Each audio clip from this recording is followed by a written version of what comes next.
سمینار یک روزه تحت عنوان اصلاح فرهنگی و فکری با اشتراک 350 تن از استادان و شاگردان مکاتب از سوی ریاست اطلاعات و فرهنگ غزنی در مرکز این ولایت برگزار شد. به گفته مسئولان، این سمینار به هدف اصلاح فکری جامعه از دیدگاه اسلام، توجه نکردن به خبرهای نادرست، تهاجم فرهنگی بیگانگان، مراعات کردن نزاکت‌های اجتماعی، جنگ فکری و مسئولیت جوانان در قبال آن را اندازی شده است. په ټوله کې دغه سیمینار یو ورځنی سیمینار او په 5 مهمو موضوعاتو باندې پکې د استادانو پوهنتون همدارنګه د نورو علما کرامو اړوند استادانو له طرفه وړاندې سول.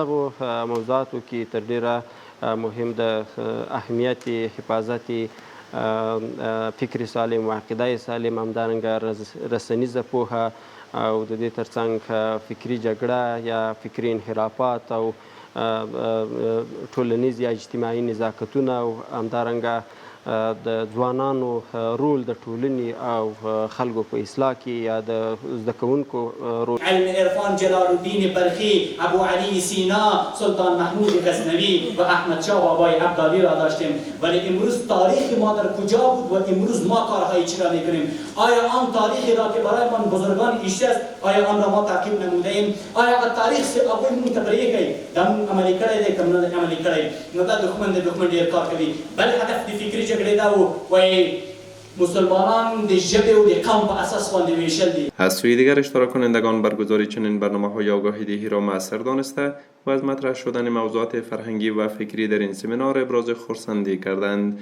آنان خواستار برگزاری برنامه‌های مشابهی در آینده شدند. در این سمینار ما اشتراک کردیم، دیدیم خیلی موضوعاتی را ما آگاه شدیم و ما مصمم به این هستیم که ما خودم به عنوان معلم و به عنوان امیر کمیته لیسه خود موضوعاتی که امروز گرفته شده انشاءالله هو به هو همش یادداشت گرفتم و انشاءالله به شاگردان هم خاطر رساندم و ما هم به عنوان یک معلم باز به اونا هم همین موضوعات را کلا سمینار خواهد دادیم. دا خو ډیر جالب سمینار نه ول، ډیر خوندور ول، ډیر په زړه پورې و د موږ لپاره.